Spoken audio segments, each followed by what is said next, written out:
Well, welcome everybody. My name is Alexandra Tager, and I'm the program coordinator for the Cultural Affairs Department at WNMU. I'd like to thank you all for joining us. This is our first presentation, Edie Tsong, Love Letters to the World. It's our first in our New Mexico Artist Series. We will be doing more of these, and we invite you to join us on February 25th. Will be our next one. With the artist, multimedia artist Alia Ali. So stand by for details on that one. And links and all that will be at our website, wnmu.edu/culture. For those joining us outside of WNMU, please note that the work that Edie creates with the students will be on view downtown Silver City sometime mid-February. So look out for that as well, because they'll all be on display. We've put this project together with Jennifer Douglas, who is assistant professor of painting and drawing in the Expressive Arts Department. And I will now hand it over to her. Thanks, everybody.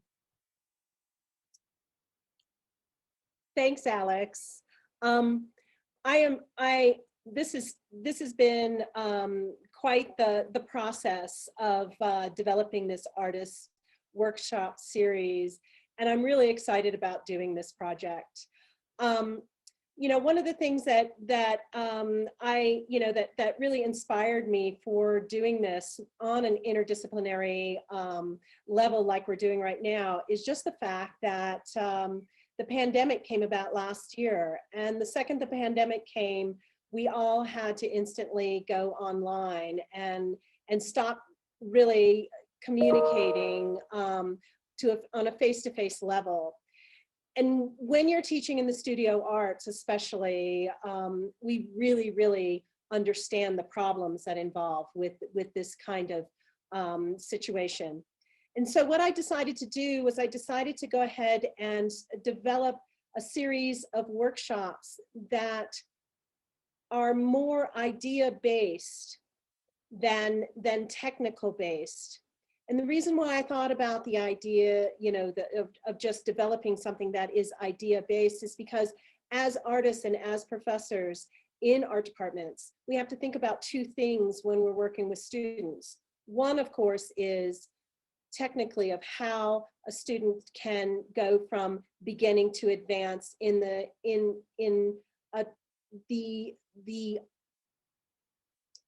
where they are, where their focus lies. But then also I needed to think about what happens when we bring concept into the whole mess of things. And with concept is narrative, concept is ideas. And so that is how this whole series came about.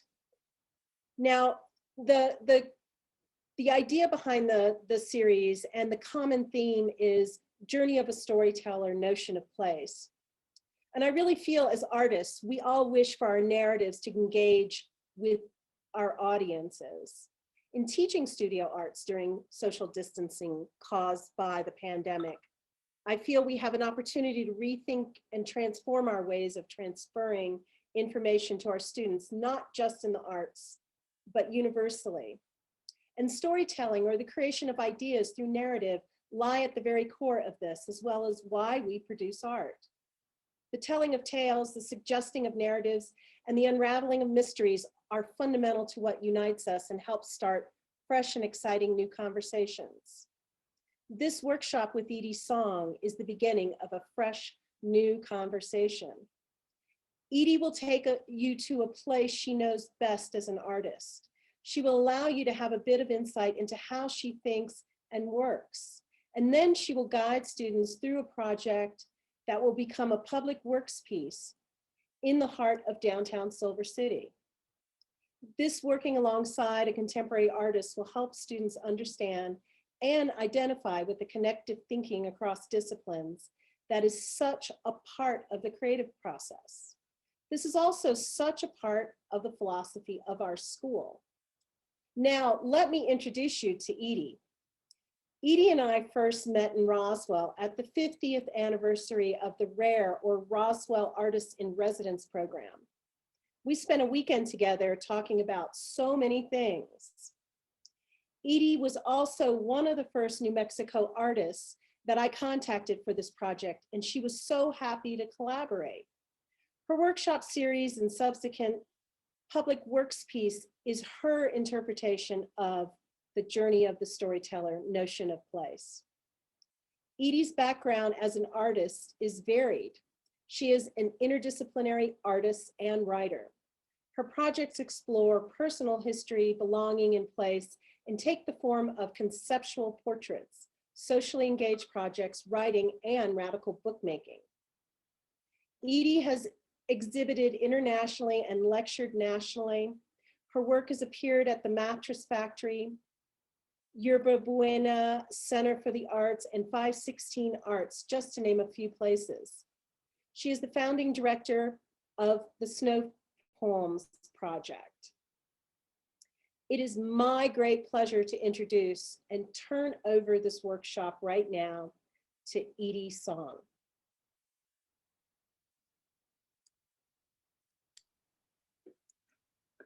So hi everyone. It's so great to be here with you. So thank you so much for coming. I'm just taking in your faces, your spaces, and thank you for showing yourselves. So yeah, I know that maybe at some point you'll turn your camera off. That's totally fine. But it is really nice to see you all, and to be here in. It's so interesting just seeing.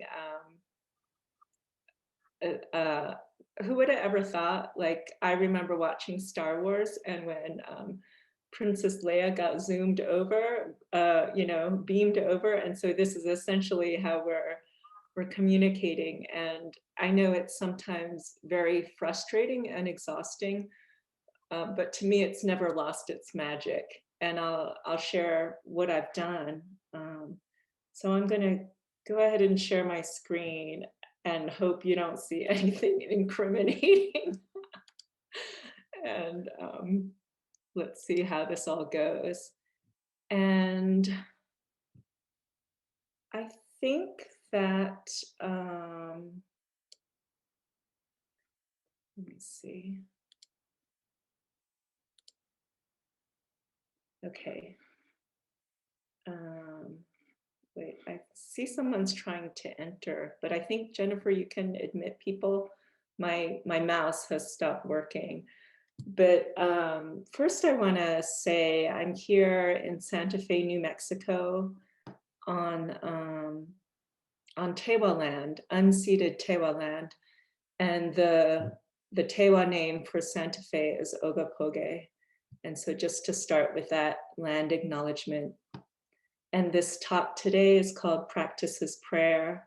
So the creative practice as an artist, I don't, I grew up with, my parents immigrated from Taiwan when they were adults, and they left behind, my dad came to study physics at Penn State University. And when they left Taiwan, they also left religion. They left a lot of family behind. They left almost kind of like letting go for them what might have seemed more of a burden. And so I grew up with atheist parents, and as a result, I've had to learn to have faith and learn to essentially figure out the existential questions that there are in life. And so, and it really was the creative practice that has taught me how to make things sacred and make things meaningful. And so I read recently that we make things sacred by giving them attention, and to give them good attention. And so let's continue with that.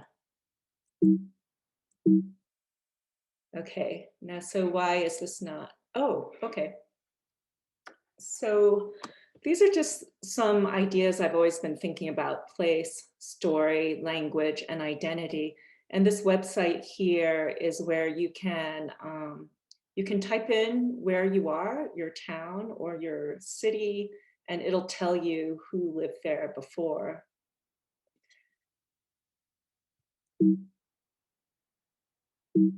Oh my God. This is a quote by Czeslaw Milosz, a Czech writer, and I think he was maybe even the prime minister of the Czech Republic. Language is the only homeland. But so what happens then when you're taken away from your homeland, or your homeland is stolen from you? What happens when you have multiple languages? What happens if you're never connected to the language of your ancestors? And so I grew up speaking Mandarin Chinese, or my parents spoke Taiwanese dialect first. And so that was the language of comfort. But then we learned English in school, which was like the language of rules. And then we had to go to Chinese school on Sundays, which Mandarin Chinese, which was the official language of Taiwan. And they just thought, oh, that's the practical language that I should know, my sisters and I should know. But I always felt kind of disassociated and angry about having to go to Chinese school on Sundays when I was out playing tag with the neighborhood kids. And so when you don't have your own language, maybe that's why I turned to visual arts as a way to create my own way of expressing myself. And I have to laugh when I look at these dates now, because, you know, this is probably 1996 is probably older than some of you. And so at some point, you know, I was very lost and I was always wandering. And so I started working in clay, and there's something interesting about clay being earth element and being grounding, and something about art and the way people talk about art and elevate it that made me distrust it. Like, let me just start with something less highfalutin, something that I can touch and something that I can use. And so I made these goblets for lovers. And when I think about working in clay, I think about how it contains everything that is a social practice, and it contains the seeds for the way I work in whatever medium. So, you know, there's the idea of touch and making things by hand. And if I was going to make things by hand, because everything is machine made now, well, why not make it as idiosyncratic and individualistic as possible, rather than trying to make something that a machine can already make? And what I learned about clay is that when you use your hands, you're investing the clay with your human spirit. Then in the alchemical process of firing it and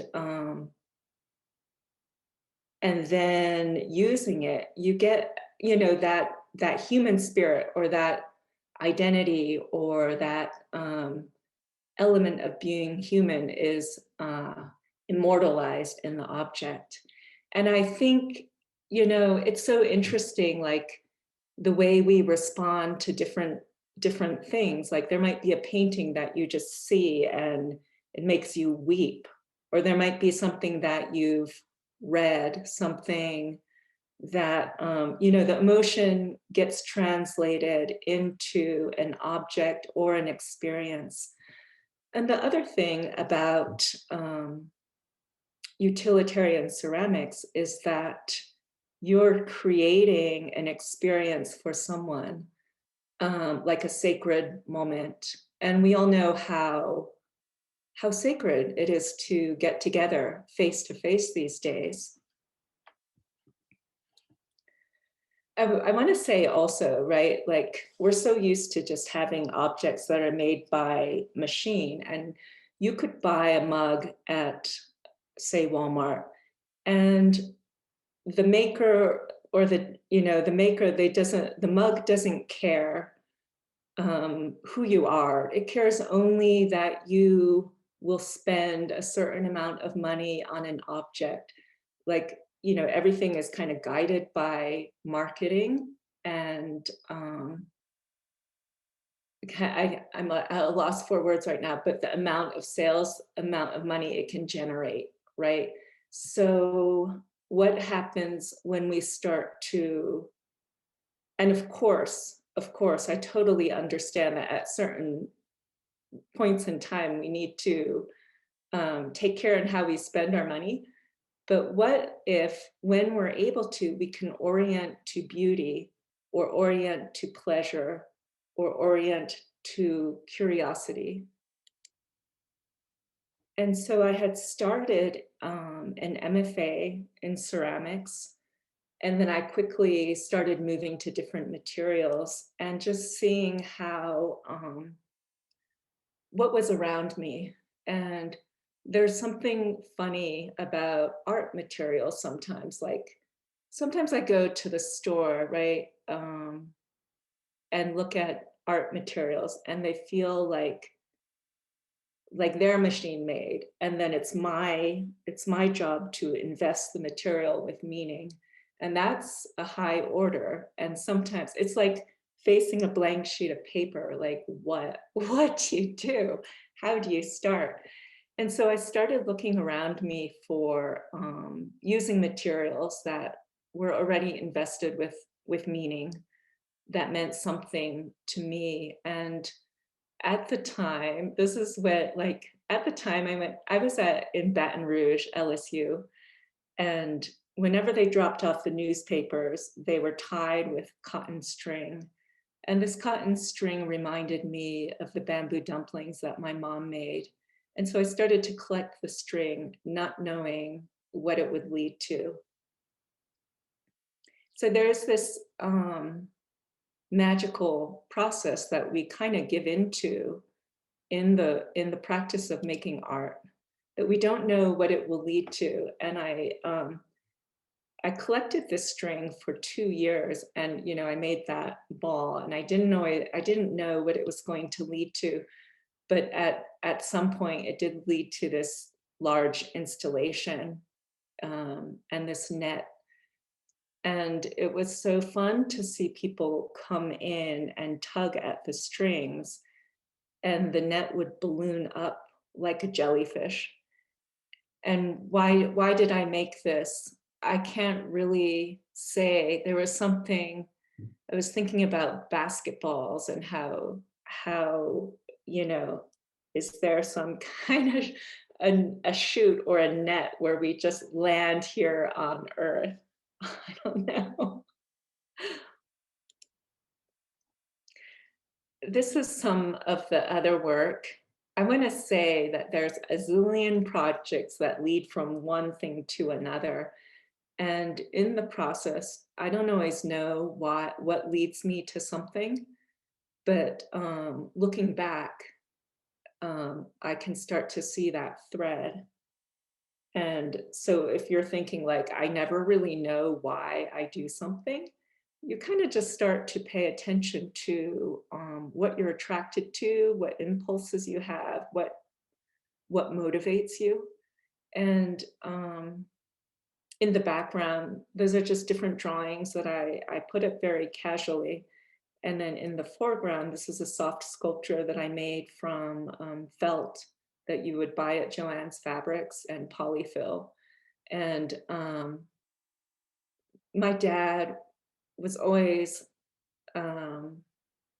saying, they were so kind of disappointed that I was going in the direction of art, but he would also say, well, it doesn't really matter what you do as long as you're productive. And I started sewing this thing and just gave myself a little project. Well, I would make the pile as tall as myself. Here, it's not quite that. I would say, you know, at a certain point, I'm sewing and I'm sewing and I'm sewing, and it's taking up my tiny little room. So I have it in bags all throughout my room. All the time, I'm wondering what is it to be productive? Um, and there was this way that the sewing taught me how to meditate and just quiet my mind. And it was great that, like, in the middle of the night, if I couldn't sleep, I would just start sewing. And that at some point, you know, at some point I would watch TV, or I would watch movies or listen to the radio when I sewed. And then at some point it was like, no, just pay attention to each single stitch and let it be um, just a stitch. It doesn't have to be anything. There doesn't have to be an ulterior motive. And my neighbors, and you know, they're wondering, like, what is Edie doing up at 2 a.m. sometimes, or what is she doing in there? And I just got this fun idea to put an ad in the newspaper, and it said, "Artist spills her guts, one day only, public sculpture, 2541 Oleander Street." And I want to say that my street, which was usually very active with people, the day I put the sculpture out on my porch, it was like dead silent on the street until later in the day. My neighbor Willie came out and just asked what this was all about. And I don't remember what he said, but there was something just in the interaction uh, that felt very meaningful.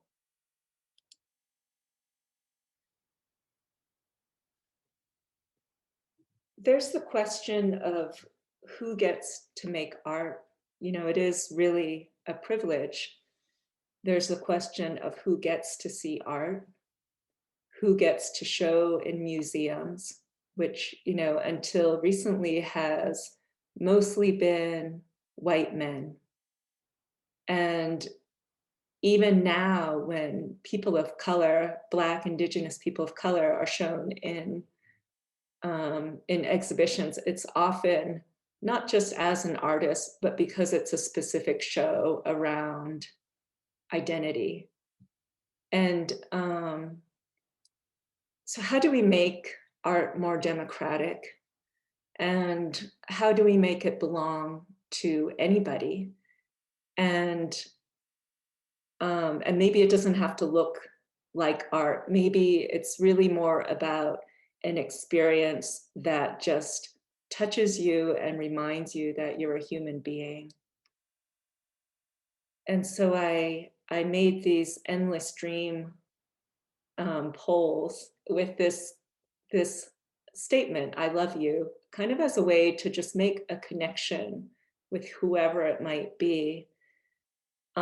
This was inspired by one of my drawing students who was a graffiti artist, and he would go out and he would tell me how he would go out and tag, and I would look for his tags. And so I guess it helped me see, like, oh, I can be out, I can do something in the world. I don't have to do something in a gallery.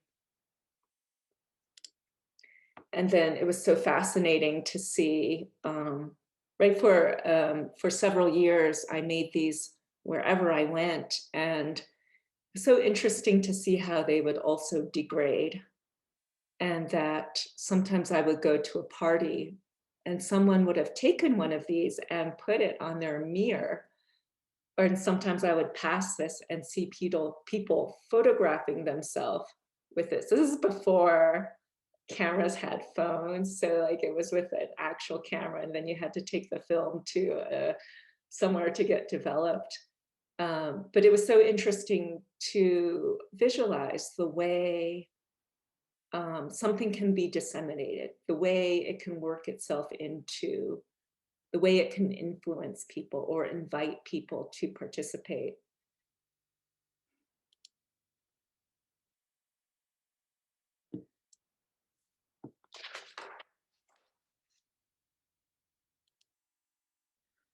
And then, and after school, I went to, let's see, I went to Roswell for the Artist in Residence program and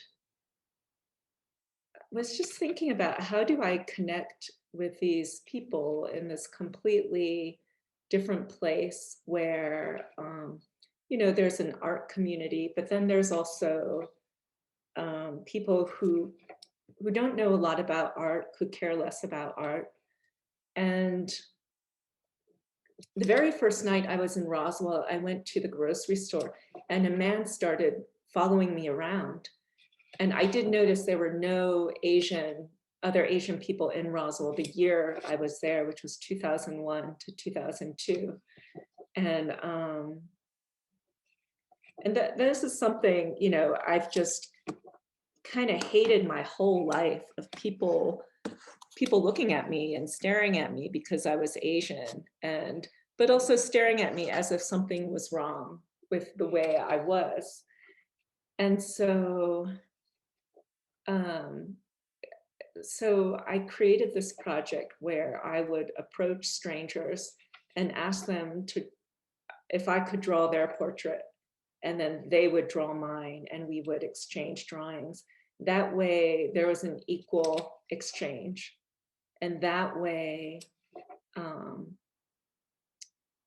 they could look at my face without being rude. You know, there's something like we need to be able to look at each other, and yet we don't know how to without being rude. So in some ways, I really saw this as a political and social service. And so this is, you know, we're human beings, we're social. And yet when we don't have, we come from different cultures, we have different habits. Sometimes we're at a loss for what we're allowed to do. And so in being an artist, there really is this freedom to make up the rules, to make up your language. And this became just very, very stressful, right? To approach people. I'm actually an introvert, but there was just a lot to learn. And sometimes there were just very beautiful interactions with people. And then these drawings went into the Roswell Museum and Art Center. So those, you'll see there's a bunch of drawings on the left where I would draw people and make a carbon copy. And so they could keep the original, and then I got to keep their original, and those are all on the right-hand side. And you'll see the paper is different. I have that weird thing about art materials, like they're precious, and I'm always afraid to ruin good paper. And you know, and I didn't have a lot of money, and so what made it easier for me was just to use scrap paper, and so that there's all it is just a simple little sketch, nothing else. And so we have these little tricks that we have to use to keep ourselves creative, but then that becomes kind of our personality in our work and what makes it ours. I think I also want to say just how important it is for me to make sure there's an equal exchange. I think that we see in the world how not equal things are. And being in grad school, being the only person of color, there are many times where I was asked questions that my classmates were not asked, like, why are you making it this way? Like, what about your cultural background is making you do this? And there was something that felt very unfair, but also sometimes feeling ganged up on. And I think that's a really important thing to be aware of, is what kind of privilege we have, and when, and what are we not noticing. And I also think it was a disservice that many of my classmates did not have to talk about where their ideas came from in the same way, because I was forced to really figure out who I am, and sometimes they were not. So this is another project I did in Roswell, that in those days we had telephone books where everyone was listed, name, telephone number, address. And I decided I would make a portrait of Roswell, writing all the names in the telephone book. And just the idea of how are we a community? Like, how do we come together? Well, I don't know. We're in the same place. That's the thing that brings us together. But that's why I decided to connect all the names. And what I love so much about this project was looking at our names, seeing that everyone's name has the same value. Like, this is democratic. Another thing was learning, by writing the different names, I started to understand the story of Roswell, the history of Roswell, just by seeing the names. For example, there's this name Arsenault, which is a French-Canadian name. And I saw the name Arsenault so much in Louisiana. So if you can imagine the way people migrated from France to Canada, down the Mississippi River to Louisiana, and then across Texas, eventually landing in Roswell. Or there were a few Tibetan names. There were like 2 or 3 Tibetan names, or 1 or 2 Indian names, India from Asia. And so just imagining, like, oh, someone came over to try to create a life.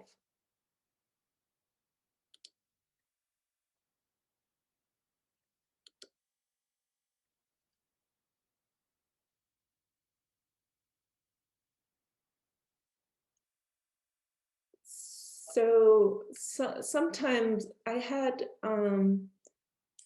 done these very simple performances throughout the years, and sometimes it just starts with an impulse. What happens if I what happens if I put duct tape on my mouth? That's how it started. And I just take a video, and then I'll just say what comes to mind. And what came to mind was, and this is totally shocking to myself, what came to mind was, you think language is about communication. Well, language is bunk. Language is a form of social control. Language is about conformity. And the really important thing about doing performance is that your whole body is involved, and there is a story trapped in your body that, wants to express itself in some way.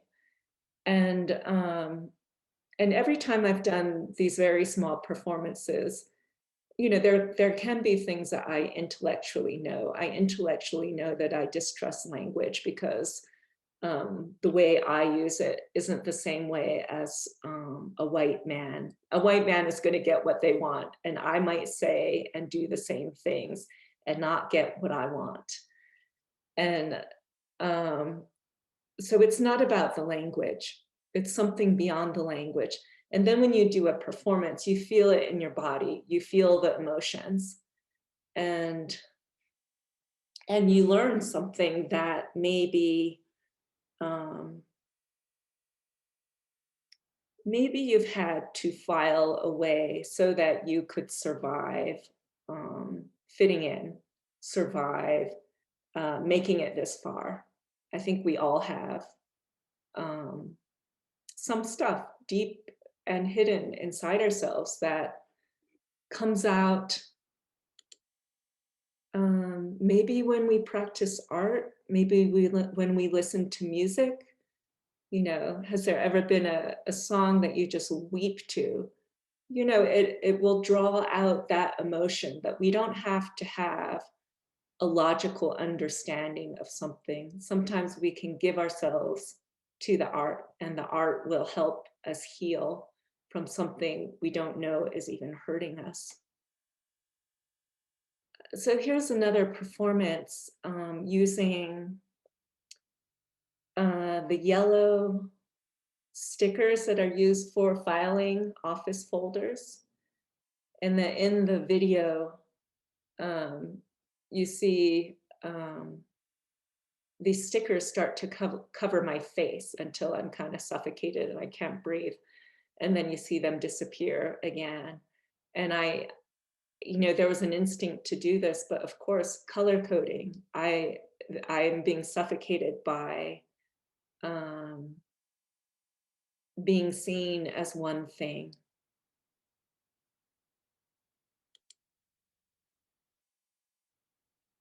It was so common in the time in Roswell that you would see signs for American food or Mexican food. And I'm not sure. I want to ask you, when you think of American, what do you think of? Or what do you think of as American food? Or what do you think of as an American person? Like what pops up to mind? And I think it's so common, at least in the way I grew up, that I will think of hot dogs. I will think of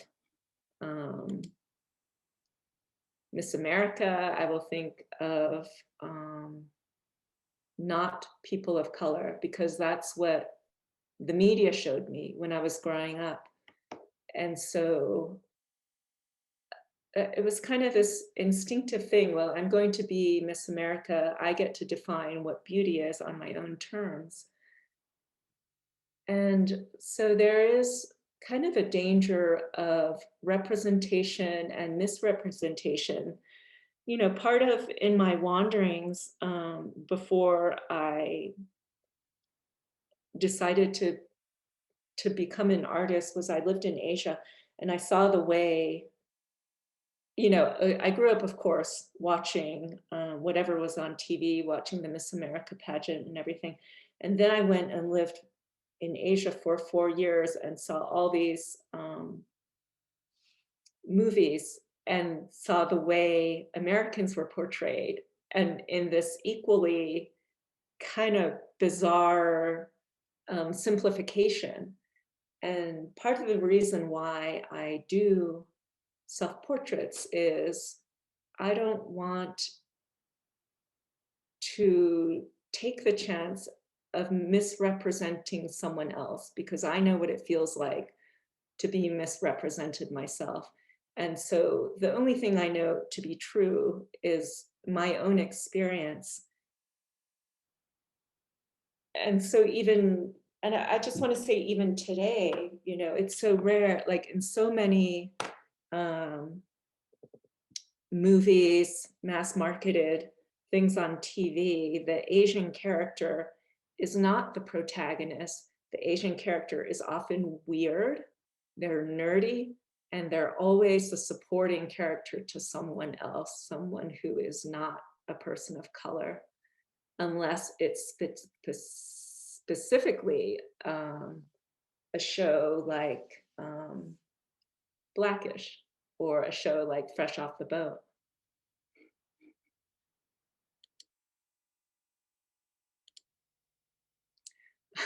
So fun. It's so fun to share this project with you guys. Then at some point I moved to the city, and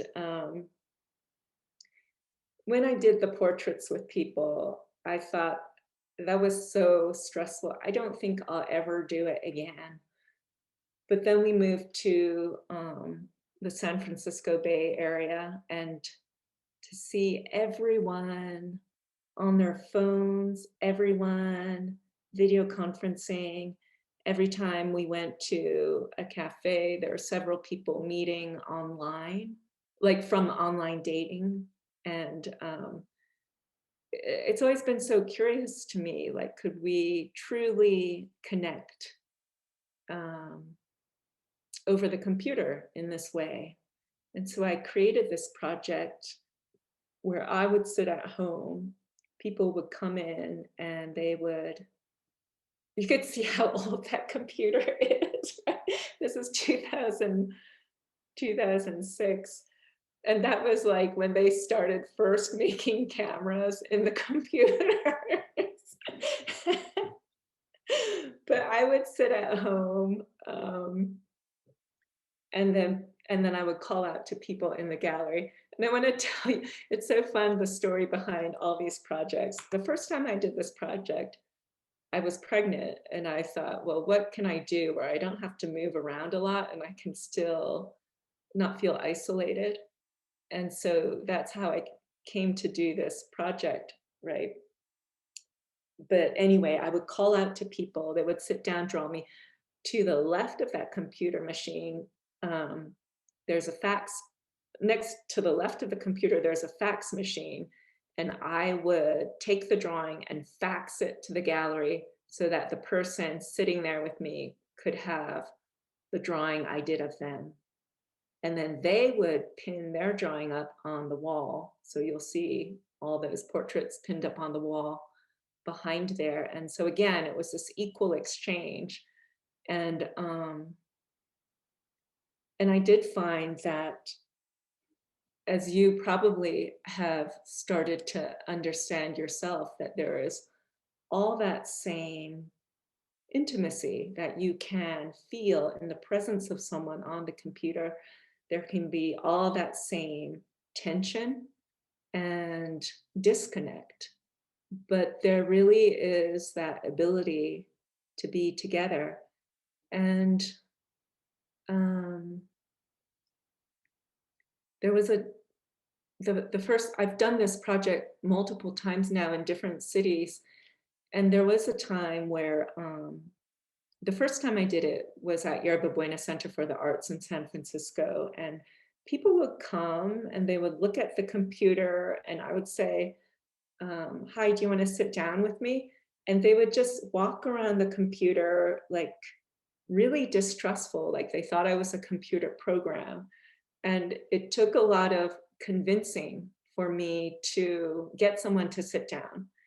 And then one time there was a guy who said, I want to hug the computer. And I asked why, and he said, because you're human. And I do think that's all we really want, is to be able to be real with each other, to let go whatever role playing we're doing, let go whatever fantasy we have that life is supposed to be a certain way, let go of any kind of preconceived notions, and just simply be together however we are. I love doing this project so much and just seeing how people's personalities come out in these drawings. And it was a very weird feeling to do at first, because I did the project before we were spending every minute of the day on the computer. And I felt like I was the girl in the plastic bubble, and this computer was a spaceship, and it was my window out to the world. And I wonder if you sometimes feel like that yourself. So this is what it looked like on my desktop. And that it was so interesting that, now we're so used to sharing our bedroom, our living room, our personal spaces with people. But in that time, it felt so unique and so intimate. And, my baby daughter would sometimes be in the background. You see the toddler gate back there. And you see on my wall behind me, my partner, and then the drawings that I did, I pinned up on my wall as well. There was a time that I got to do this project with Trondheim, Norway. And because of the time difference, I would wake up at 5 a.m. and then over there, it was afternoon. And so they would see the sun rising on my end, and I would see the sun going down on their end. And there was something magical about just being in touch with each other. You can see the way my drawings started to be just very simple contour lines. That way they would remain readable when they got faxed, right? So it's almost like I turned myself into a computer, or well, I took on a different drawing language so that the fax machine could read it easily. And then I love to add in what people were saying.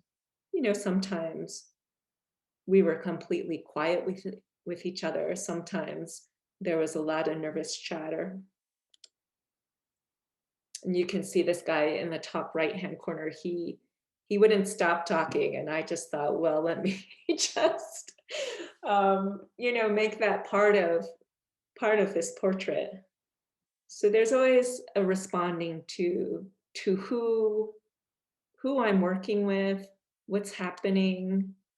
I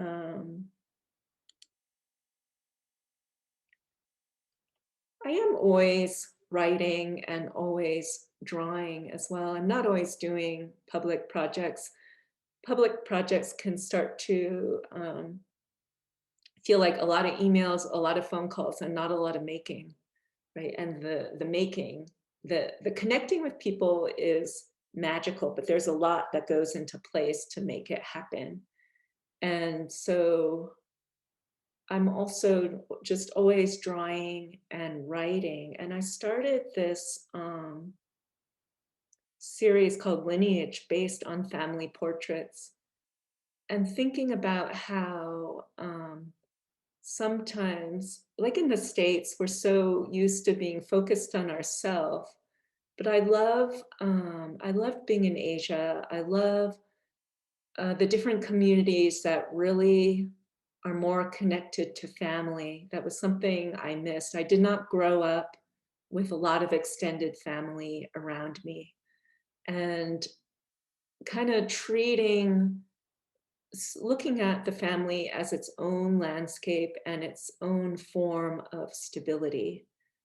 I know we're often thinking about the instability in families and trying to get away.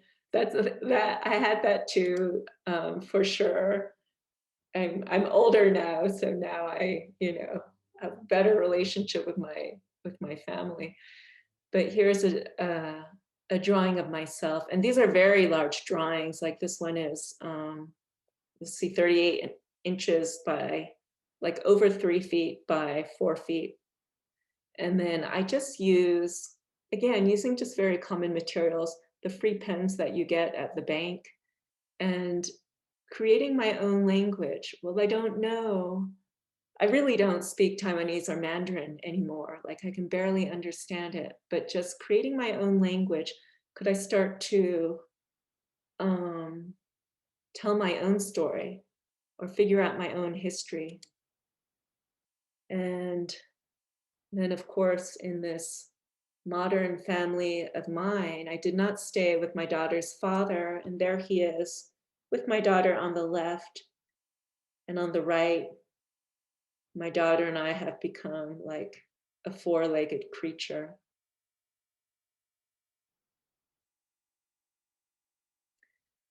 And these drawings, you know, there's something about that repetition that is so, you know, it can feel mind-numbing, but actually it can be the most beautiful thing to get into a rhythm and let go of everything else going on. And so felt very fortunate when I left Roswell that the benefactor wanted to buy this sculpture. And then when I moved back to Santa Fe, maybe 13 years ago, I couldn't find a job. And so I proposed to him that I would continue to sew this and add to the pile. And he made this platform on wheels so they could wheel it around and vacuum as needed, or, you know, if they wanted to recurate a gallery. So it is actually made in sections. So it's an illusion of being one pile. I do remember when I brought some sections over just to see, Donald Anderson is the amazing benefactor and founder of the Roswell Artists in Residence program. He passed away, I think last year. He was 101. And one time I brought by some sections and I just saw him looking at it as if he were contemplating his own mind. And it was the most beautiful thing to see him fully connect with the sculpture in a way that I never had. Whenever I worked on this, it was like, what am I doing? This is a huge embarrassment. Why am I wasting my time? Well, but at the same time, oh, it's sustaining me. And it has taught me how to meditate, but I still, you know, and I have my intellectual reasons for why I'm making this.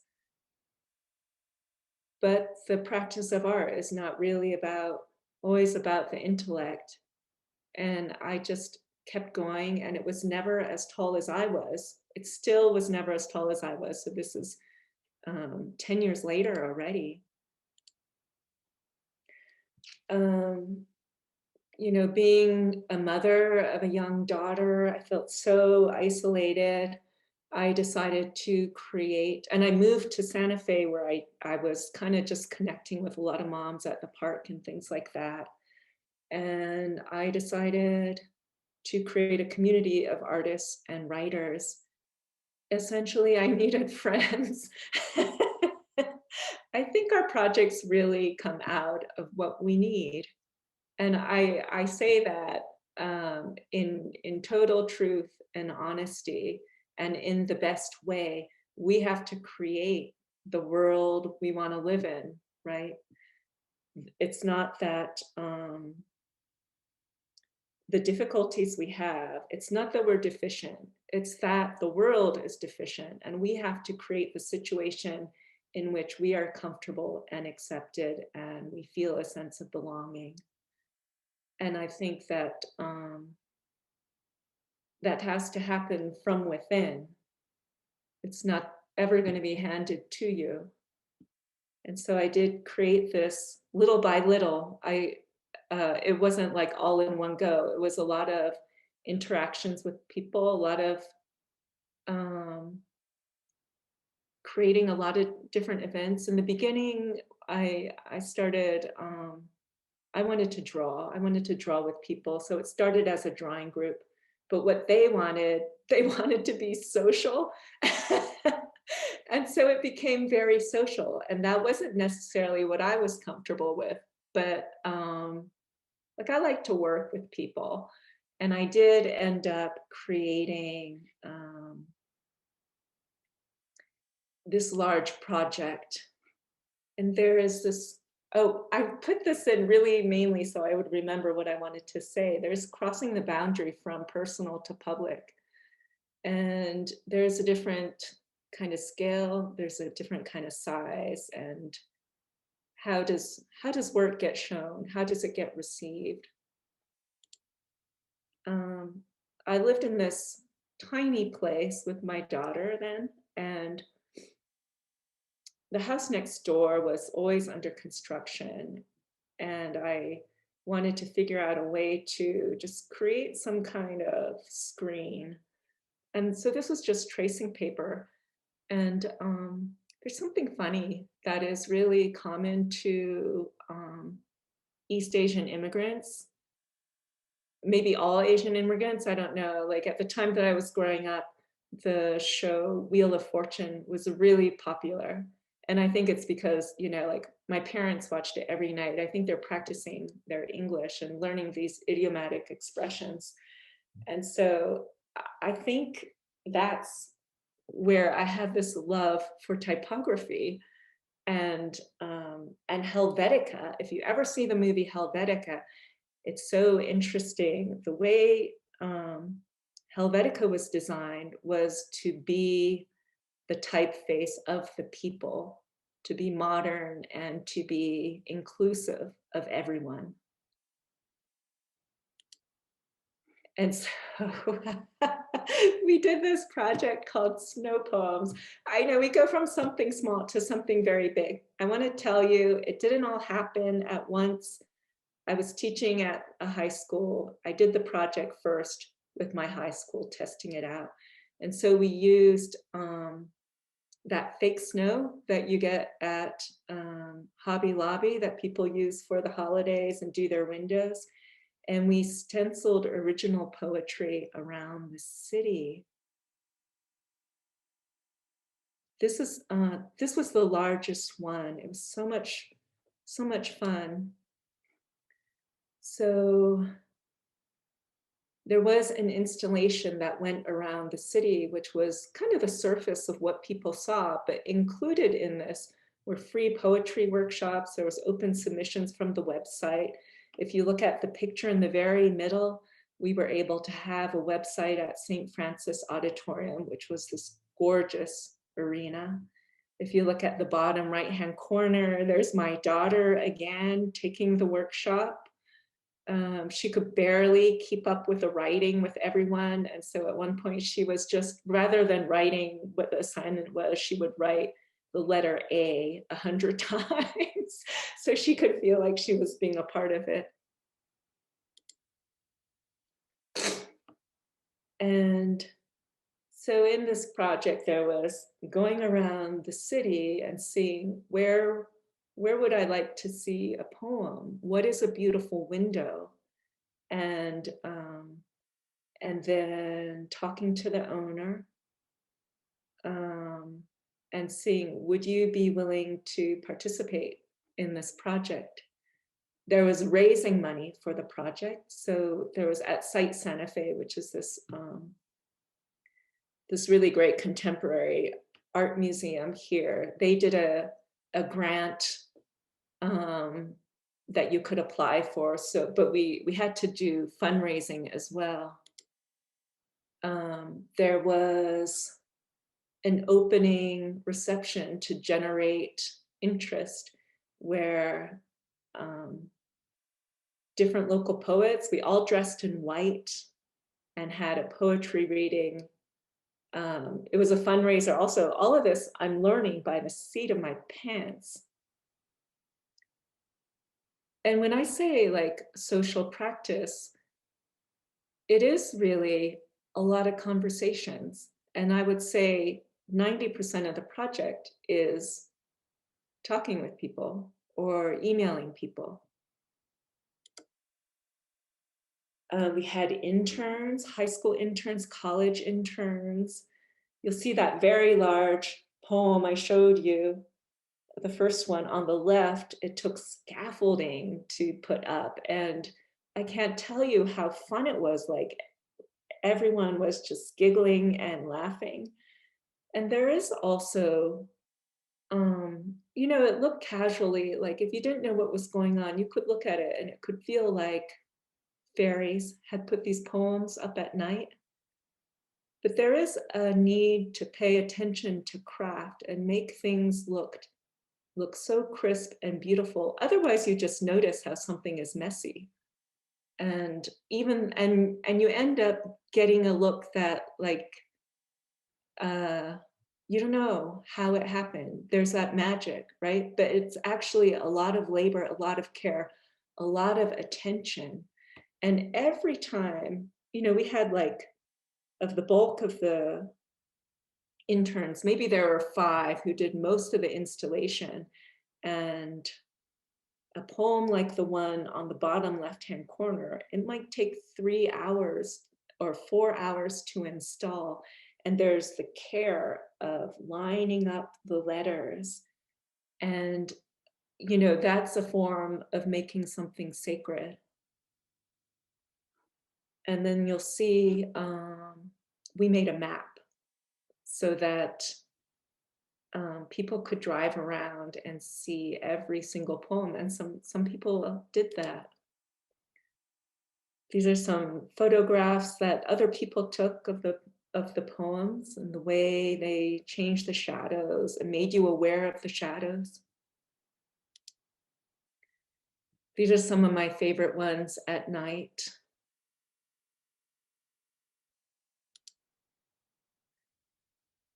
Some of the de-installation. The poems were up for about, let's say, December, January, February, about 3 months.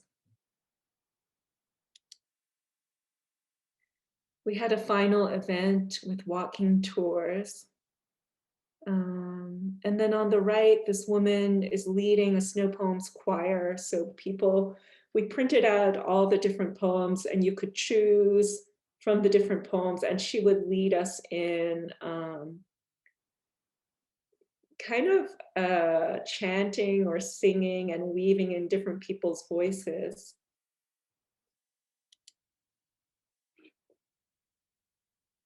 And I'll just let you read this by one of the students from the Santa Fe Indian School.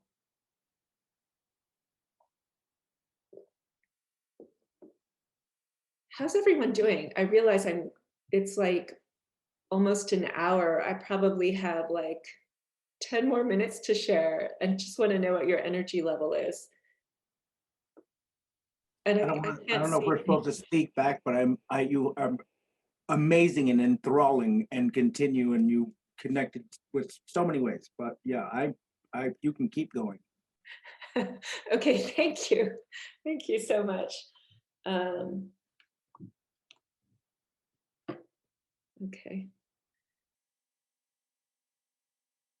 We often, when we're in school or when we're in the world or whenever, we always wonder, is this art? Is this not art? And that's a little bit less important. You know, the idea of art is always changing. To me as a practitioner, it's really the practice. What are the things that touch me and move me? What are the things that remind me that I'm not a computer, that I'm a human being? What are the things that remind me I have a body, right? We feel beauty in our body. To keep the project living on, the following year we made a snow poems postcard book. So you can see all the different elements of this and how we needed, I needed to create a community of people to help out in this project. It was learning. The collaboration was a learning thing. And I don't think it was always, I wasn't always graceful in my communications with people. I also had a vision. But there was always listening to people. Like at first I only wanted to do the really large poems, but then in the end, what I loved were the tiny windows. You know, I had almost refused some of those windows because I thought, oh, they need to be big. but some of those little windows just were so magical. And then so these we sold thinking, oh, we'll sell them and make money, and then we can do the project again. It didn't really happen that way, you know. You bring them to the stores, you make a few bucks on each one. It's not enough to carry on a project, but it was a really nice memento for the project. I grew up, my dad, as a physicist, he traveled and went to all around Eastern Europe and Europe, going to conferences over the summer. And one of the mementos he always brought home were postcards and postcard books, because they couldn't break on the way home. They were light and easy to carry. So this is kind of where that comes from, right? Just something that was so familiar to me. Oh, wait, what's happening here? I don't know what's happening. Maybe I put it in twice. Oh, here's another one. So this project ended up happening a few times. The one time we did it throughout the whole city, it nearly killed me, and it was the most beautiful thing ever. But it does take a lot of money to do, right? Just labor intensive. Some people ask, well, can't you do vinyl letters or something?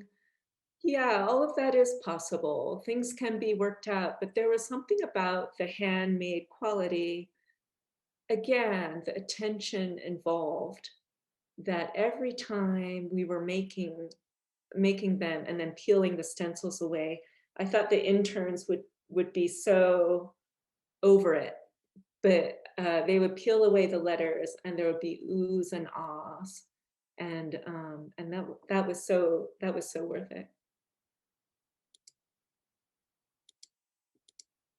So I guess I put a bunch of slides in there twice. So here's a project called Love Letter to the World that I collaborated with Michael Lorenzo Lopez, an artist in Albuquerque, and many local writers.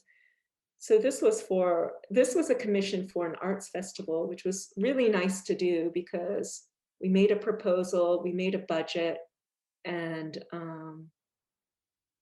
they accepted it. They had a venue set up, so there were people already. So Michael's camper on the right, we turned into a love letter writing station, and then I would get up on the ladder with a bullhorn and read these letters out to the world.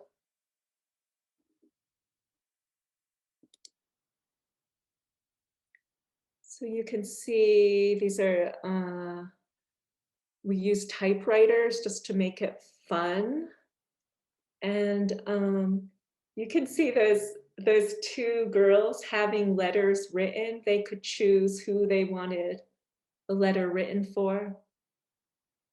And then the writer would help them write. So there was no pressure, right? And this happened throughout the night until, I think the festival went on till 11 p.m. or 10 p.m.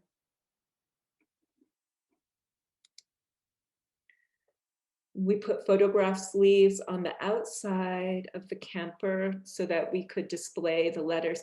And again, we would make a carbon copy so that the participant could keep their letter, and maybe they gave it to the person it was for.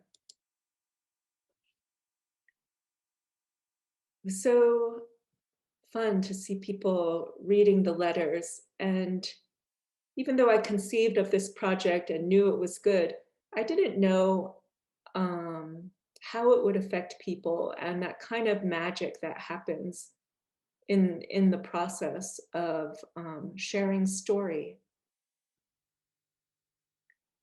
People came up with their own idea of who they wanted to write the letter to.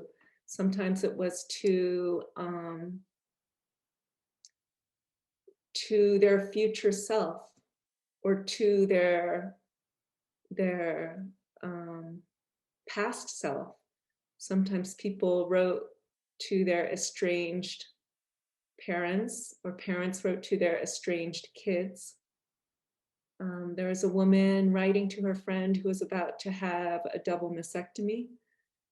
There were parents apologizing to their kids, kids apologizing to their parents.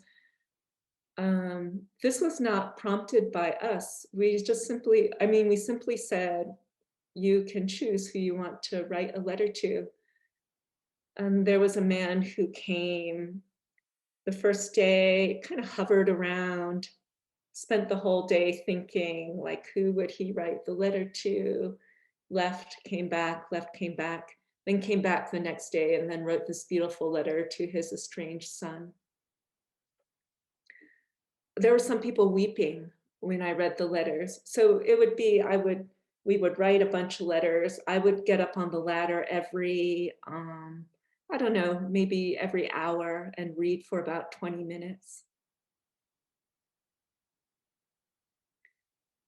And I have to say, this is the most beautiful project I've ever done, just to kind of be the conduit of people's love that I was reading. Like, I just felt so touched and honored to read these letters out loud, and it, in whatever mysterious way, it healed something, or it just, I don't know, it was like getting energy work. I could not have predicted anything like it, and I was buzzing for about a week. And some of the letter writers said the same thing, and I'll just let you read some of these.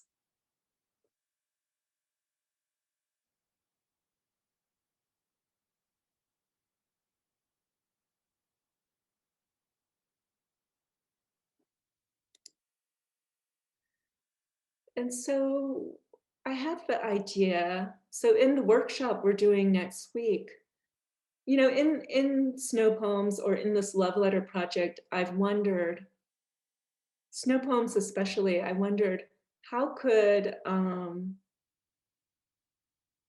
we do it differently to serve a certain purpose? And I had wondered for Snow Poems, because the poems just emerge on the windows out of nowhere, what if the poems were all written by people who are invisible to society, like people in prison, people in juvenile detention centers, people in women's shelters? I always wonder, and then maybe it will still happen in the future, but it hasn't yet. And I wonder, with this letter writing project, it is such a time of grieving and pain if you've lost loved ones and have not been able to be with them in the last moments of their life. What if the letters were written all with a specific interest? And it's just a curiosity. And so I think when we do meet next week, we can talk about how you would like to do it for your purposes, for Silver City.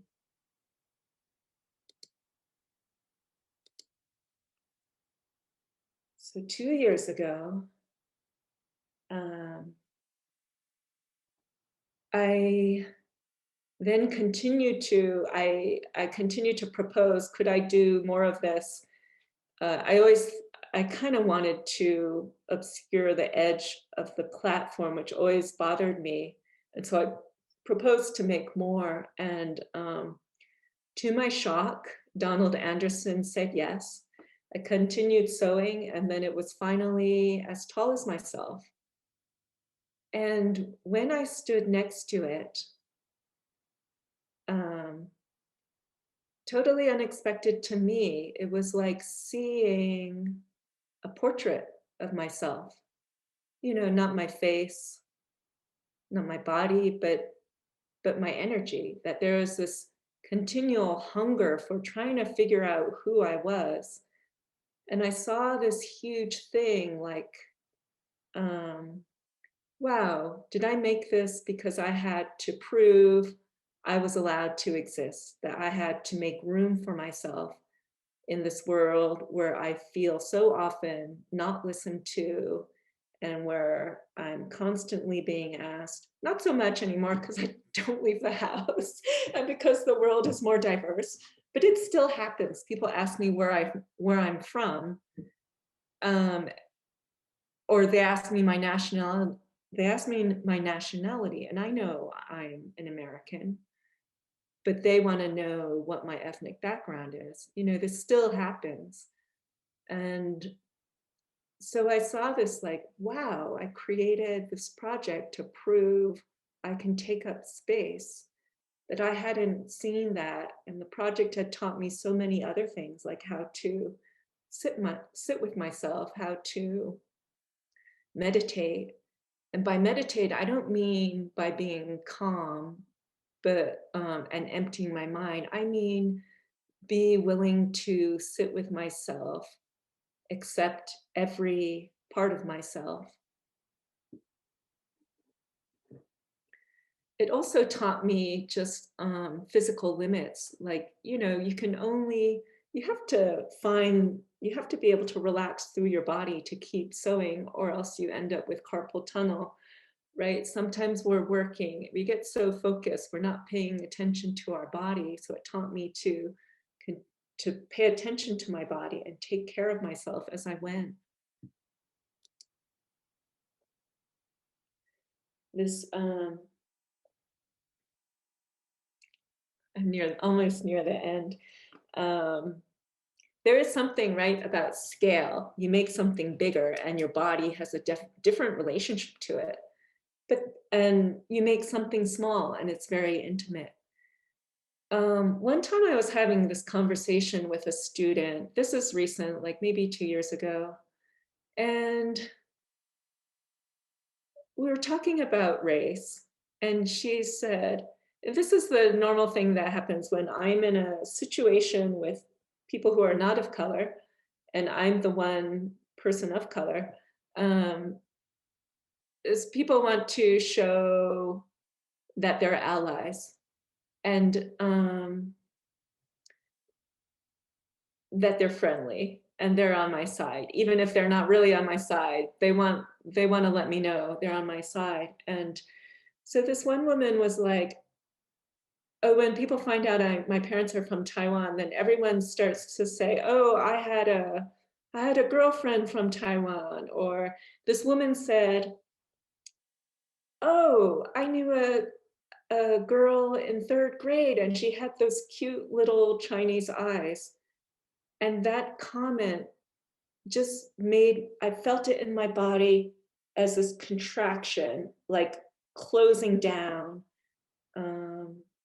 talking about the Chinese girl almost as this object, this cute Chinese eyes. I was so angry. I had this book called Faces of Taiwan, and so I blotted out everything but the eyes. And in my anger, that was the motivation for this project. But then it led to this whole other series of books of mystery and truth, and just blacking out books every page using Sumi ink.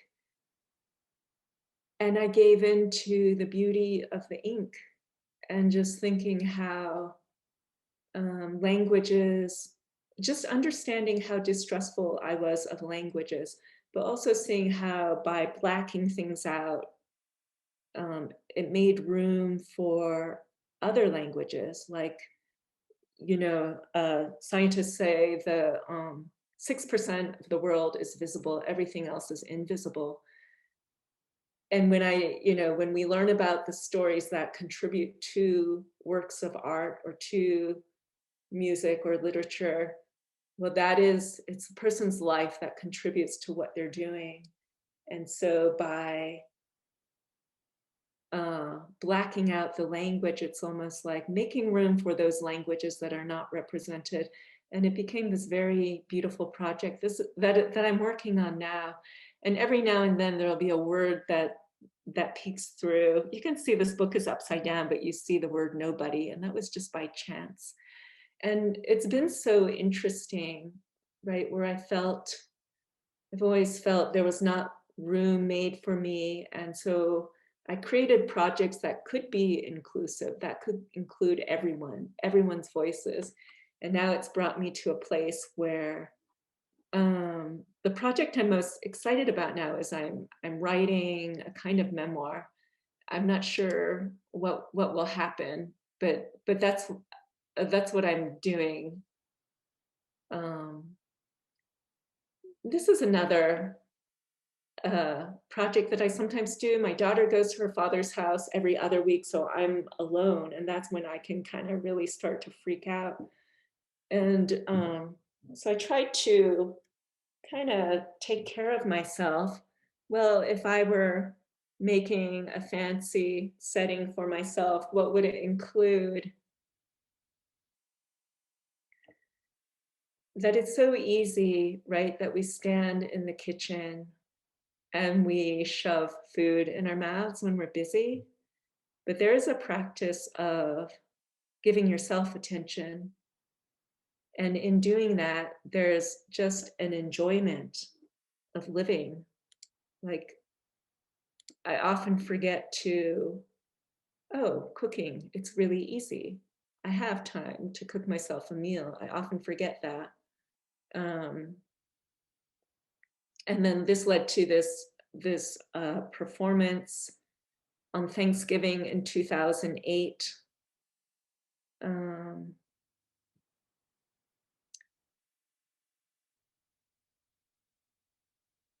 So how do we make space for everyone? Is there room at the table for everyone? And how do we bring our own lives into the work we do? We may not know it at the time, but there is a kind of having faith when you have an impulse. You can act on it, maybe just in a sketchbook, notating words, drawing. Maybe you come back to it 10 years later. Maybe you come back to it 2 years later, and you start to understand that there is a thread that carries you through what can feel like a very mysterious life.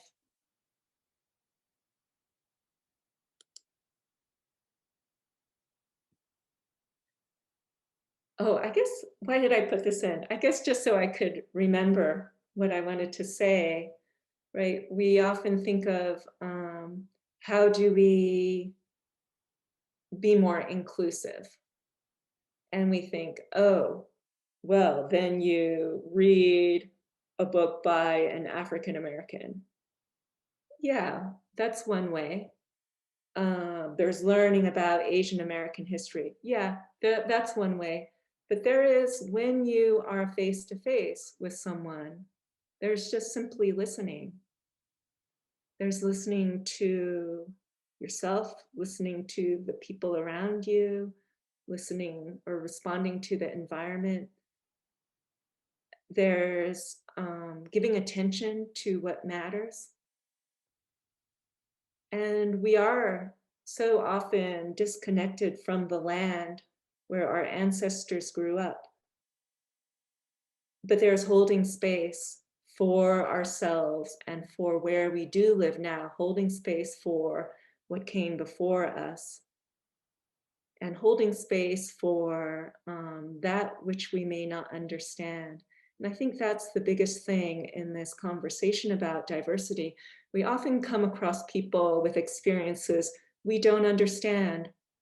That's okay, but we hold space for them. And maybe through whatever language you find for yourself, you find a kind of expression that feels real and honest. Thank you so much. I have just one more, like I want to stop sharing my screen in just a minute, but just for those of you who will be coming to next week's workshop for letter writing, just look at these 4 bullet points. Maybe you can take a screenshot and do you have a handwritten letter that you've held on to forever that means something to you? Do you want to share it with people? There's something magical that happens in the process of sharing. Just have a notebook, something to write with, several sheets of paper, and a black Sharpie or a marker. And in next week's workshop, I'll actually show a few more slides. But I would love to open things up for questions. So Thank you we're for going staying to- through that long talk.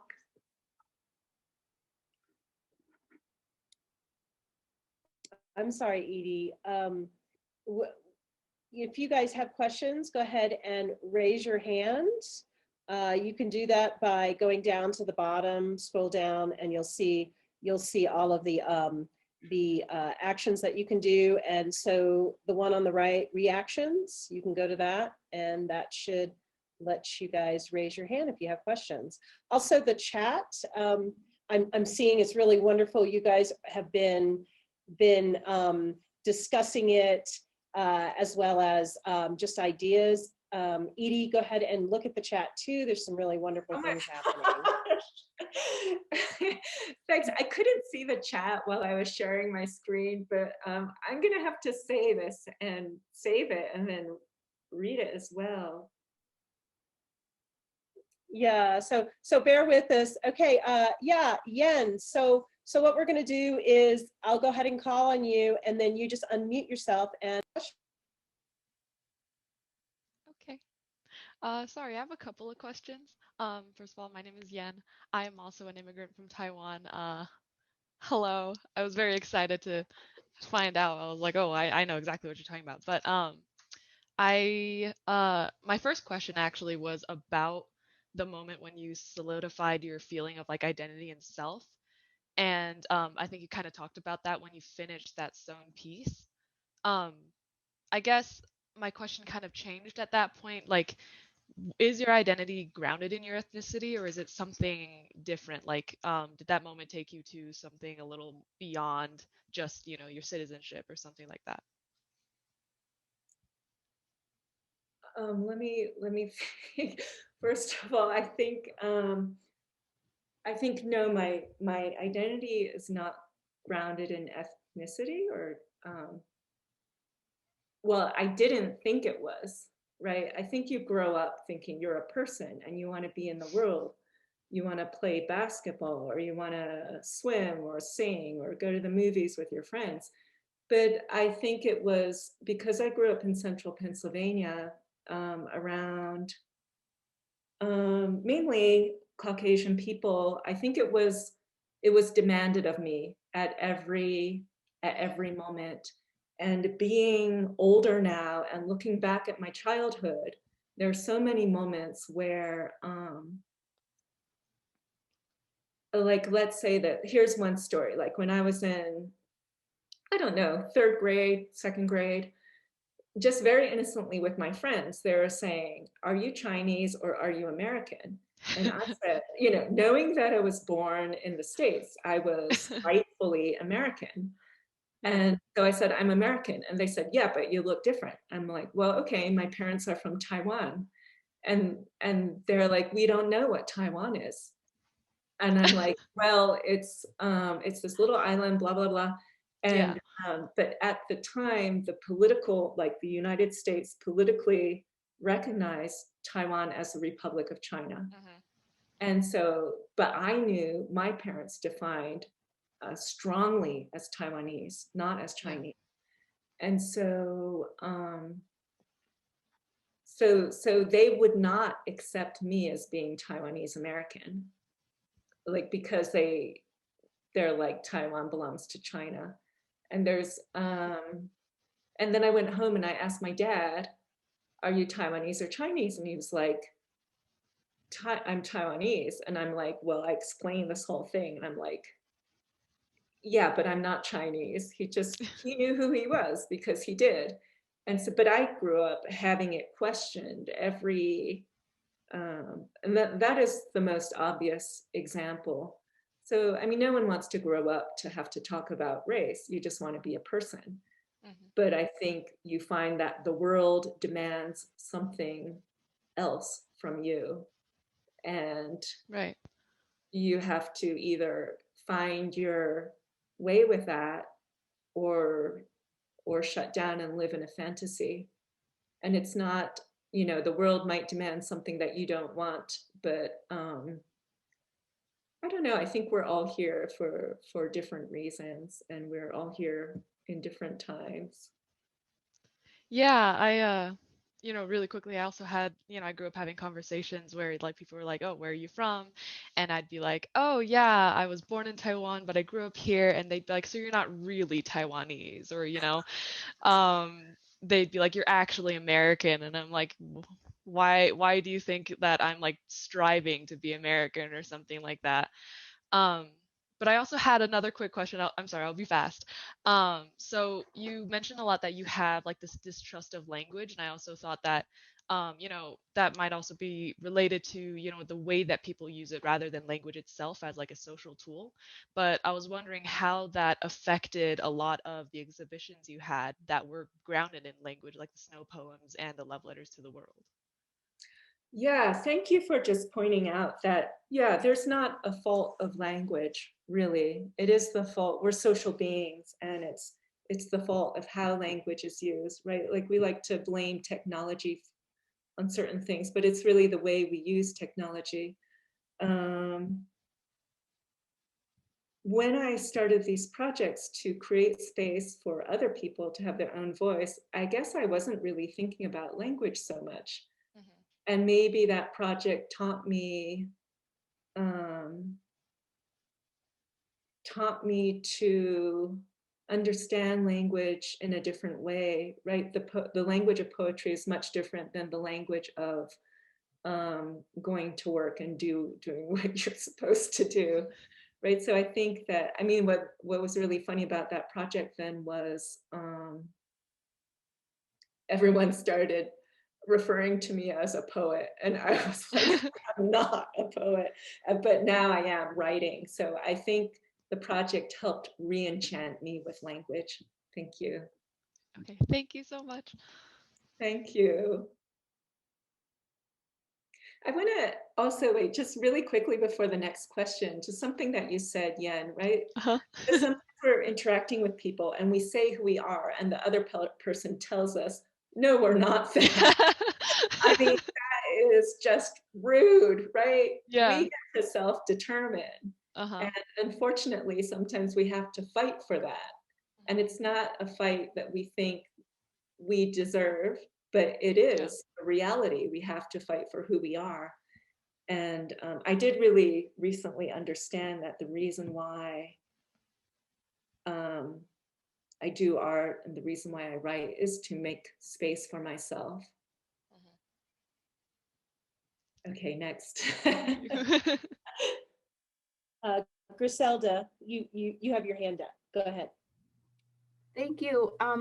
Edie, I wanted to make a quick comment or maybe a question too along that I really related to your piece about the artist spills her guts about the sewing and how it's so calming and soothing to the mind. Because as a little girl, my mom taught me how to do that as well, how to sew by hand, and I find that as a way to just kind of meditate, it kind of calm my mind in some ways. So I find that as a coping mechanism. But I was wondering that as you were kind of being with that project, did at one point, like seeing all this massive stuff like come out, did it ever kind of, kind of, sorry, I'm having a hard time with the words, but did it ever kind of touch you in a way where it's like, whoa, there's a lot of creativity coming out of me? And then the other one is like, when can I just stop producing and just be? Because it's like a lot of production there. Right. Yeah. When can I just stop producing and just be? Um, part of the sewing was like teaching me how to just be. And then one of my original ideas for the project was to make it as tall as myself.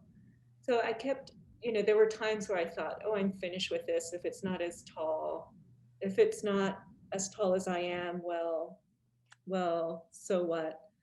But then it was also, you know, on one hand, I'm saying let's not orient to money. On the other hand, I am orienting to how can I make a living as an artist.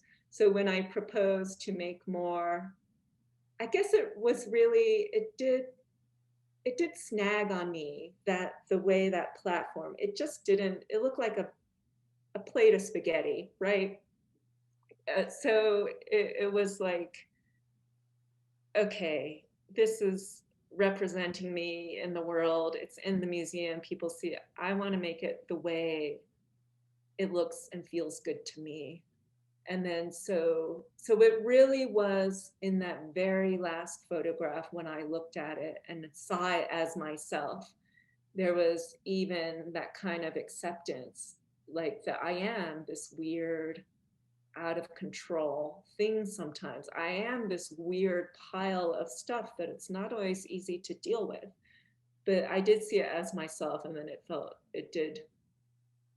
was, I mean, that was a real magical moment, almost the same as when I saw the benefactor sitting across from it.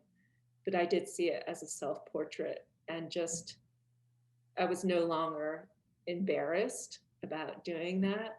That was a project that was like 20 years. Wow. Yeah.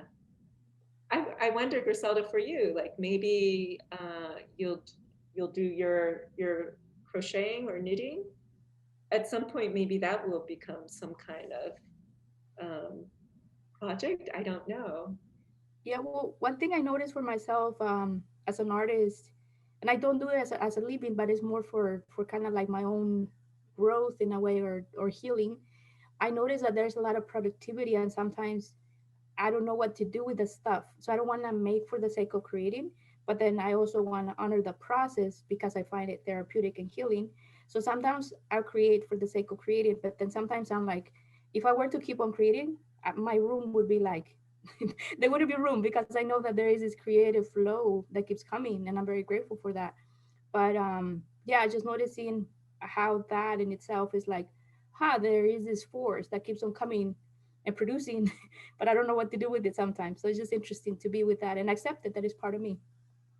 Totally. I think that's sometimes how projects happen, right? Like you have the energy.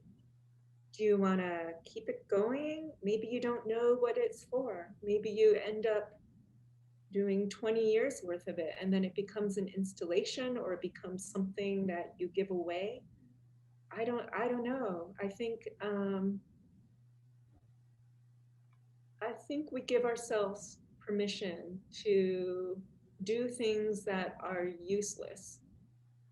We give ourselves permission to do things that capitalist society might tell us we're wasting our time. But if it feels good, if it's helping you, that's enough reason to do it.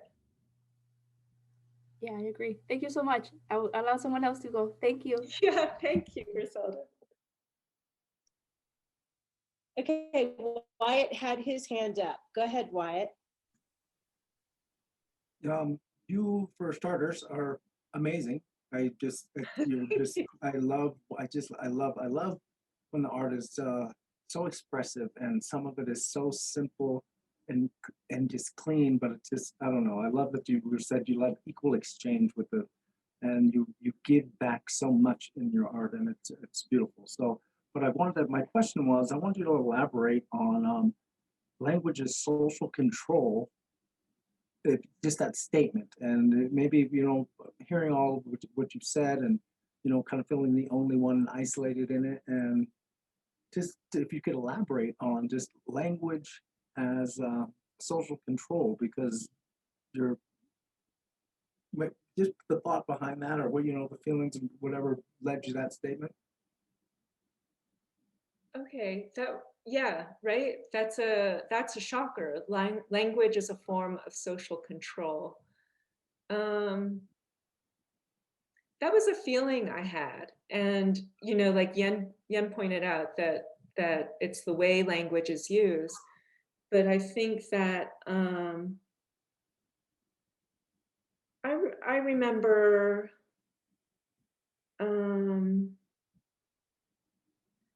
you know, I think that that speaks a lot to my relationship to language, learning English as the language of rules and having to follow the rules at school. Right, there is a certain amount of rules we have to follow to get along. And then when I started learning how to write, um, because of the different rules and how we learn to make a story or write an essay for a long time, because that was a really hard way for me to learn to write. I just could no longer write what I wanted to say. And, I mean, that language as a form of social conformity, I think we conform in all the ways that we have to be social. Like I when my daughter started to go to kindergarten, like before that, she was like so free. Everything was okay, right? Then she goes to kindergarten, and girls get treated better if they're wearing dresses. And she liked to wear shorts and t-shirts. And then suddenly she's like, okay, let me wear these girly dresses, and then the teacher will be nicer to me.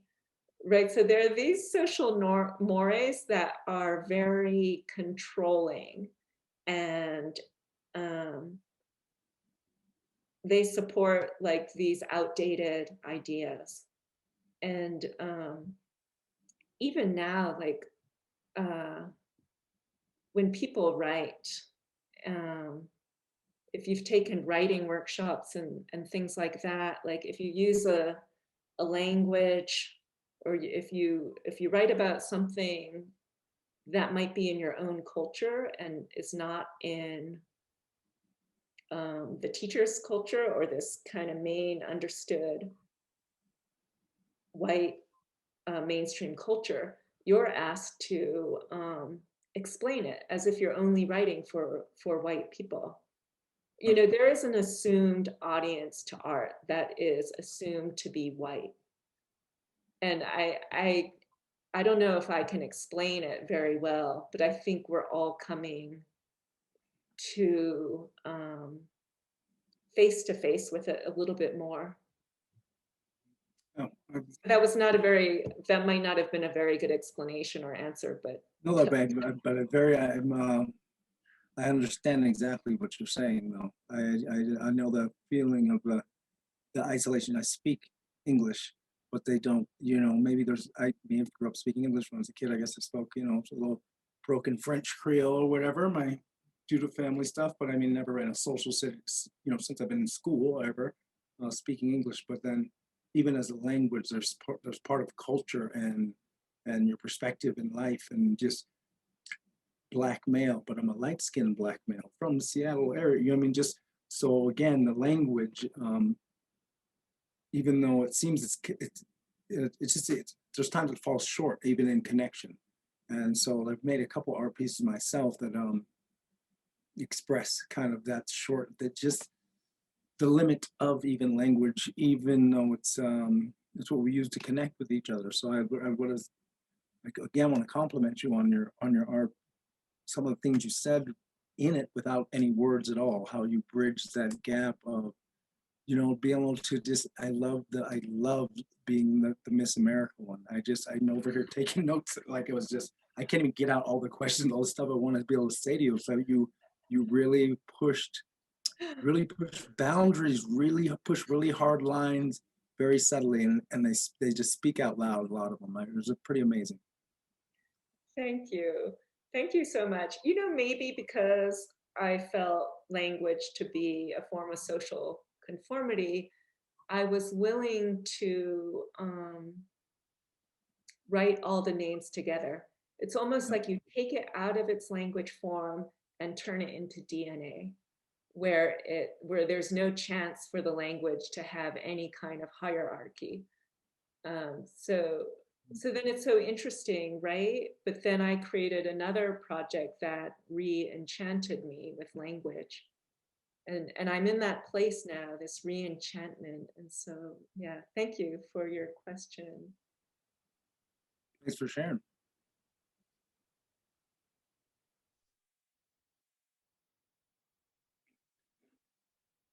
So I think that's all the questions. Does anyone else have anything that you want to ask Edie?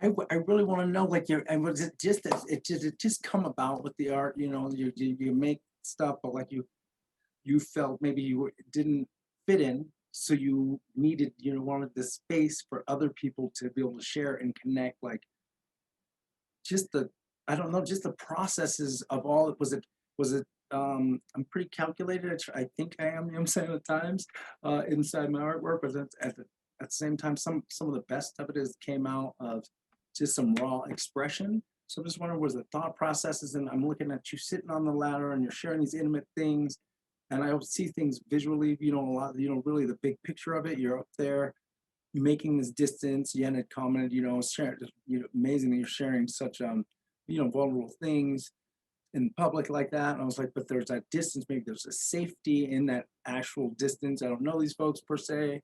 I'm reading their intimate things, but you're up on this ladder. So the way I'm seeing, I'm like, how calculated is that? That is that it was just beautiful, but I'm wondering, is that process in a lot of this? I could tell obviously with the Miss America, very thought out, or the dots, you know, the yellow dots on the skin. But I mean, is all of it like that, or is there just some creative flow? Is there always a deep expression behind, you know what I'm saying, or a calculated way to get out that deep expression? I've showed you just kind of a tiny bit of what I do, right? So in between, there's a million different failed projects or half-started projects that get cast aside. I didn't want to be an artist, and I think I have two sisters, and my parents were very creative. Like, they always brought us to hear music. They always brought us to see dance, and they brought us to the museums. In high school, I always hung out in the art room because the teacher created such a fun environment where we could just be ourselves. So I'm so grateful. Shout out to Mr. Plackey from State College High School. But I didn't want to be an artist. And I have to say, it was a very, very difficult time of being very lost. Like, I don't know what to do with myself. I don't want to be a doctor. I don't want to be a scientist. That doesn't feel right. And so I spent 4 years wandering in living in Asia. I spent a year living in Spain. I really didn't know what I wanted to do. And I wanted to come back to the States also. And, you know, it was such an education being in Asia that I didn't want to leave right away. I wanted to spend time there. I still thought I had to learn Mandarin Chinese, and then realized it's just never really working with me. But I did study for a long time, and I went back to the States to start a literature program in Chinese literature. Like, I was kind of brainwashed into thinking I was Chinese because of what people told me. When I went to China, I'm like, I don't connect with China. When I went to Taiwan, I ended up living there for 2 years. I totally connected. And yet I still went to start this Chinese literature program. But what it did was it got me back to the States. There was, and I took ceramics classes. And then I was like, this is what I care about. This is what feels good. I wasn't thinking, and I have to say, you know, because I was so lost and I didn't know how to focus my energy, I was very, very depressed. Even though I was traveling around the world, seeing some really beautiful things, I was so depressed because I didn't know what I was doing. And so I did not decide to be an artist till I was like 28. And then each project, I think you do different explorations. The best projects come out, or, you know, when do you get an idea? I keep a journal with all the different ideas, and then you just have to try it out. At some point you try out an idea. Some ideas you're like, oh, that's kind of interesting, but I don't really care that much. Some ideas you're like, oh yeah, what happens if I start to make this happen? So it is a process. I mean, it's like it's just an exploration all the time. And I wanted to come back to your question, Yen. I'm still trying to figure out my identity. It's like never ending, right? The Absolutely. creative process is never ending. The process of identity is never ending. Now it's like, oh, now I'm middle aged, and now there's like aging and perimenopause, and it's like, whoever I thought I was, I'm changing, and I'm flipping out all the time. And it's messy. I'm glad I could hold it together for all of you today.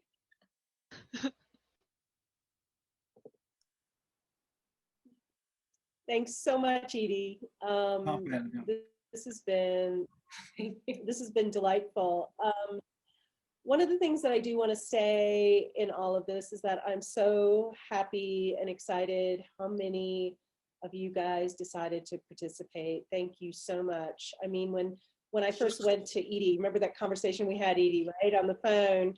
And it was just like at the very beginning of this stage, and I just immediately just said, hey, journey of the storyteller, notion of place. And immediately Edie just, yeah, I get it. And so we just started talking about this and talking more and more.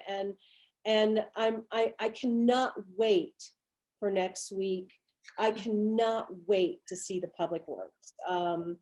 And Edie, I do have to say that at first I had no idea who wanted to be involved, faculty-wise as well as student-wise, but I have a feeling we might have a little more students than that are going to participate next week. So we can talk about that, but it's a great thing. Now, for everyone that's here, the workshop next week is going to be for the students that are going to be participating in the project with Edie. And so, Edie, this is Edie's project. She'll take it from start to finish on this. The reason why we decided to do, of course, this as open to the public is because, of course, I wanted everybody to have access just to get to see Edie's work, to get to hear her, to get to experience her, and then also to understand that there is this project that is going to continue, and there is going to be a public works. So I really hope that everybody that's here will tell their friends and their neighbors about what's getting ready to happen. And another thing too is just the fact that here we are at WNMU, and we've got all these wonderful students. I just looked at the list. It's just great that this is their first time doing an art project, some of them, as well as, of course, some of you guys that are in the art department and in my classes. This is something that you've never done before, but just looking at everyone's faces as Edie was talking, I think we're gonna have really great participation. Now, Edie, is there anything that you want to say to the group, to the public group that's here right now, just about what your thought processes might be with the project, or anything else that you might want to share to the people that won't be with us next week? Oh yeah. Well, first of all, just thank you, Jennifer, for this conversation and for this series and putting this all together. I know the amount of work it takes just to make anything happen. And thanks, Alexandra, for helping out with the tech. It's so great. I'm so glad you guys all came. So I appreciate it. And I think what I want to say about next week's workshop, I'm going to start you off on it, but some of it really is up to you're then completing it and installing it and kind of taking it on as your own. So we're not sure what it will look like. It will start with letters, and then hopefully some kind of public display of the letters. And so if you're not coming to the workshop next week, just kind of keep an eye out in the next few weeks and see if something shows up. And yeah, thank you so much, everyone, for coming, and your beautiful attention, your beautiful faces and homes. It's just really good to, oh, I want to do one thing for those of you, if you're willing to turn on your camera, let's just hold hands and feel each other's presence and have a minute here.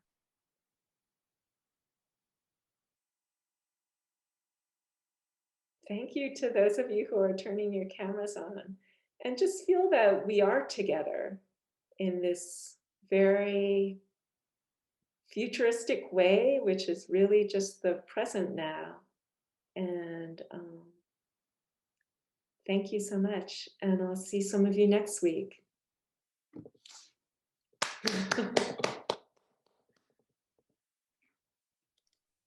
Thank you guys for attending so much. And for any of the professors that will participate with us next week, I will be in communication. We'll all be in communication, and can't wait to see what's going to happen. And I'm going to save the chat so I can read what you all said. So thank you all, and have a great day.